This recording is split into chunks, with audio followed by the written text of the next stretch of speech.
Tribuners, kembali bersama saya Oktia Rani dalam program Tribun Talks. Bekas luka memang suka bikin kita emosi karena kalau dibiarkan akan pudarnya akan lama. Bekas luka ini sebenarnya merupakan bagian alami dari penyembuhan akibat berbagai hal. Mulai dari goresan benda, jatuh, alergi, hingga penyakit kulit. Meski penyebab munculnya bekas luka ini berbagai faktor, tapi apakah jenis lukanya juga ikut berbeda? Lalu bagaimana dengan cara efektif untuk penyembuhannya? Untuk membahas itu semua kita sudah terhubung dengan dokter praktik estetik. Ada Dokter Wahyu Iskandar hari ini. Halo, selamat sore Dokter Wahyu. Halo, selamat sore Mbak Okti. Gimana kabarnya? Baik semua? Baik dokter, sangat semangat sekali nih karena kita akan menggali informasi terkait dengan penyembuhan bekas luka ya dok. Oke, boleh. Gimana? Apa Dok- yang mau ditanya?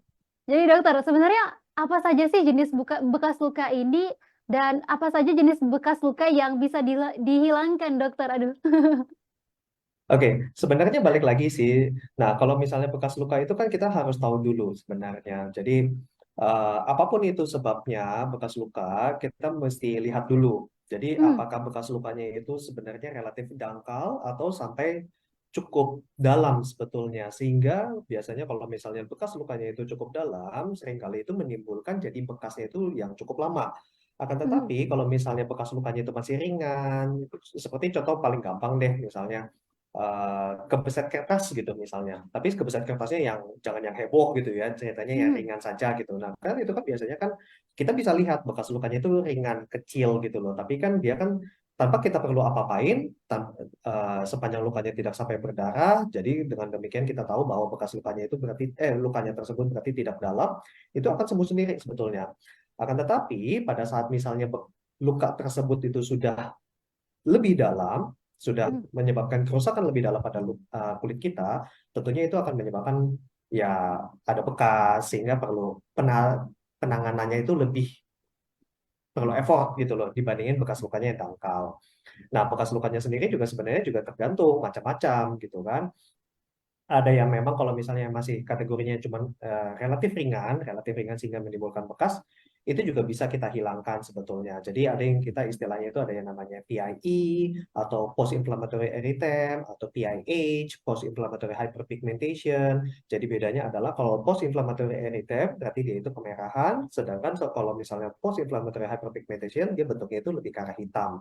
Kalau kondisinya lebih berat lagi, bahkan tidak menutup kemungkinan akan terbentuk yang namanya proses terjadinya scar atau biasanya itu bisa jadi bopeng. Tapi nggak mesti bopeng. Scar itu ada beberapa jenis juga sebetulnya. Ya, ada yang memang dia itu masuk ke dalam, nah itu yang bisa kita bilang itu sebagai bopeng.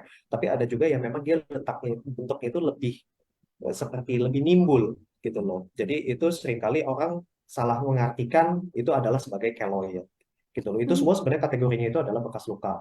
Tapi keloid itu nggak mesti terbentuk pada semua orang. Ada juga yang derajat lebih ringan dari keloid itu adalah yang kita sebutnya itu adalah hypertrophic scar.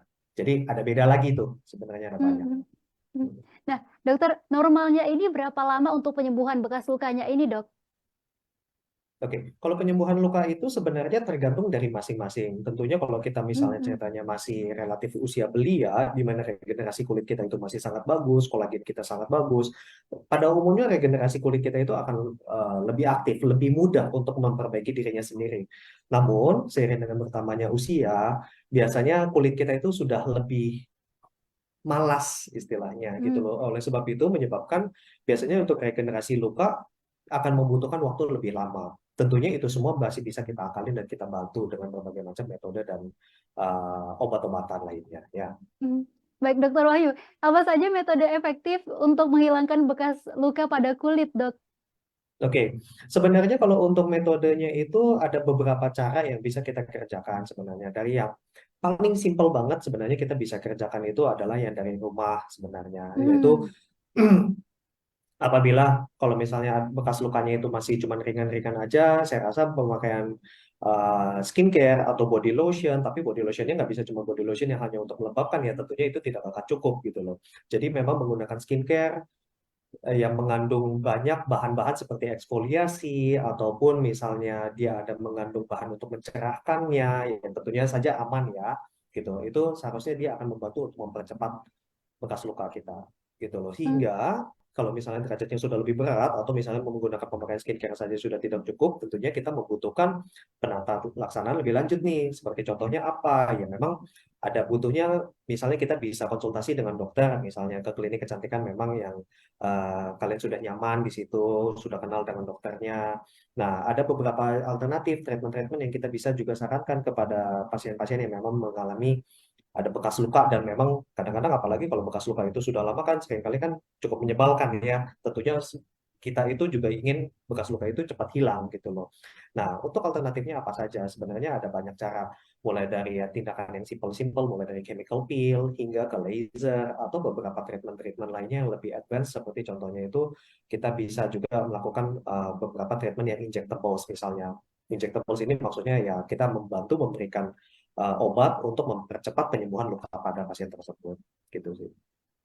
Dokter Wahyu tadi sempat disebutkan juga bisa menggunakan skincare ini berarti kita harus konsultasi dulu ya dok untuk menggunakan skincare tadi ya dok. Betul, betul. Memang saran saya seperti demikian sih, karena Hmm, walaupun memang kadang-kadang juga dengan tersedianya sekian banyak produk-produk skincare maupun uh, body care lainnya istilahnya hmm, gitu ya, yang tersedia di luar sana, dan pasien juga, masyarakat juga bisa dengan mudahnya untuk mendapatkan di toko-toko obat yang memang sudah ada gitu kan. Namun seringkali kita cuma melihat yang katanya bagus, tapi kita sering kali kayak nggak mengerti apakah ini hmm, memang beneran bisa bekerja nggak sih untuk kita gitu loh. Pada saat itu mungkin pada saat misalnya kalian coba ternyata masyarakat merasa oh ini progresnya kok lama sekali nih. Mungkin pada saat itu kalian boleh berpikir oh jangan-jangan ini produknya nggak tepat nih, bukan yang saya cari nih. Seringkali kan dikhawatirkannya demikian gitu loh. Jadi ada baiknya apabila memang misalnya kalian ingin mencari hasil yang lebih definitif atau misalnya ingin mendapatkan hasil yang lebih bagus dan lebih cepat, boleh konsultasi ke dokter gitu. hmm. Biasanya dokter akan lebih mengerti dan bisa memahami maksudnya, oh apa nih produk-produk yang cocok nih untuk tentunya keluhan dari masing-masing pasien tersebut gitu loh. Oh ini bisa, oh ini nggak bisa gitu. Hmm.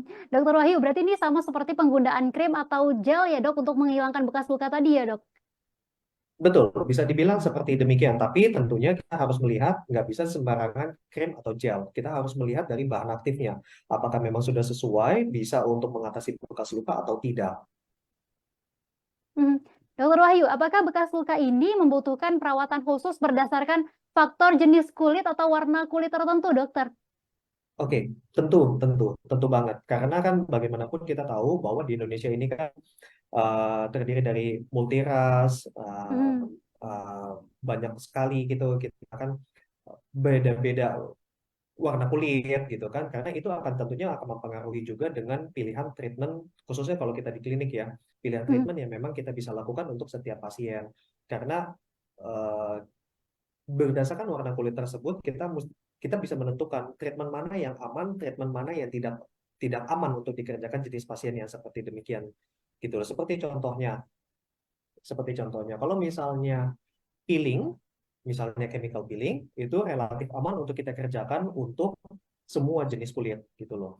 Akan tetapi ada beberapa jenis laser seperti contohnya misalnya 532 misalnya gitu. 532 itu relatif relatif tidak aman untuk pasien-pasien yang memang jenis kulitnya itu lebih berwarna sawo matang atau coklat gitu loh. Jadi kita harus memang mesti melihat-lihat juga gitu loh treatment-treatment yang tersedia yang aman atau mana yang bisa, mana yang tidak. Baik, sangat menarik sekali ya dok. Pertanyaan terakhir nih dok. Bagaimana cara untuk merawat kulit setelah prosedur penghilangan bekas luka ini sudah dilakukan dokter? Nah, maksudnya kalau habis treatment gitu, misalnya Hmm. di klinik. Oke, Untuk sebenarnya merawat kulit tergantung balik. kembali dokter. Oke, nomor satu adalah tergantung dari treatmentnya apa. Kalau misalnya kita Hmm. lakukan contohnya lagi, yang paling sering yang pada umumnya kita lakukan adalah peeling sama laser sebetulnya, ya kan? Itu yang simple dan saya rasa banyak klinik juga bisa melakukan seperti itu. Pada saat misalnya habis peeling, yang perlu dilakukan dan diperhatikan oleh setiap pasien adalah nomor satu, pastikan tidak panas-panasan baik sebelum maupun sesudah gitu. Jadi karena habis peeling pada umumnya walaupun tergantung dari jenis peelingnya sendiri juga, pada umumnya di mana habis peeling ada lapisan dari kulit kita itu yang lebih terbuang. Jadi dengan demikian efek untuk perlindungan terhadap kulit kita itu lebih berkurang. Oleh sebab itu, ada baiknya pasien setelah melakukan treatment peeling itu benar-benar memperhatikan bahwa kulitnya itu tidak terekspos dengan sinar matahari, Hmm. gitu loh. Jadi sangat menghindari banget ya namanya panas-panasan atau misalnya berjemur setelah prosedur peeling. Kalau laser pun juga demikian, walaupun laser tergantung jenis lasernya apa, tapi kalau laser pada umumnya juga saya tidak menyarankan pasien itu untuk panas-panasan. Eh, Bukan karena alasan eksfoliasi kulitnya yang terjadi seperti layaknya kita lakukan kerja treatment peeling, akan tetapi kalau habis laser itu kita ingin meminimalisir risiko terjadinya sesuatu yang tidak diinginkan setelahnya, gitu. Nah, Nah, setelah itu habis treatment, apa yang bisa dilakukan oleh masyarakat di rumah? Paling gampang adalah menggunakan skincare lagi sih sebenarnya, atau body care yang memang lagi-lagi diperhatikan kembali ingredientsnya apa, bahan aktifnya apa, apakah memang bisa digunakan untuk mengatasi bekas luka tersebut. Akan tetapi kalau misalnya bekas lukanya itu sudah terjadi scar, misalnya bopeng, atau misalnya sudah terjadi hypertrophic scar, atau bahkan mungkin karena genetiknya dia sehingga dia itu mudah terjadi terbentuknya keloid, itu nggak bisa itu. Itu harus memang datang ke klinik. Itu nggak bisa pakai skincare lagi. Tapi kalau cuma sebatas sekedar PIE bekasnya kemerahan atau PIH bekasnya kehitaman, itu dengan menggunakan pemakaian skincare ataupun body care yang memang mengandung bahan aktif yang tadi saya bilang, eksfoliasi, bisa mencerahkan, hmm. itu seharusnya sangat bisa membantu. Gitu sih. Baik, terima kasih dokter atas edukasinya pada hari ini. Semoga pesannya bisa Ya, diterapkan kepada Tribuners ya dok ya. ya, semoga bermanfaat ya. Baik, terima kasih dokter. Salam sehat. Terima kasih. Tribuners, itu tadi perbincangan kita terkait dengan cara menghilangkan bekas luka yang efektif. Saksikan terus informasi menarik lainnya hanya di kanal YouTube Tribun News Bogor. Saya Oktiarani dan kru yang bertugas pamit. Sampai jumpa.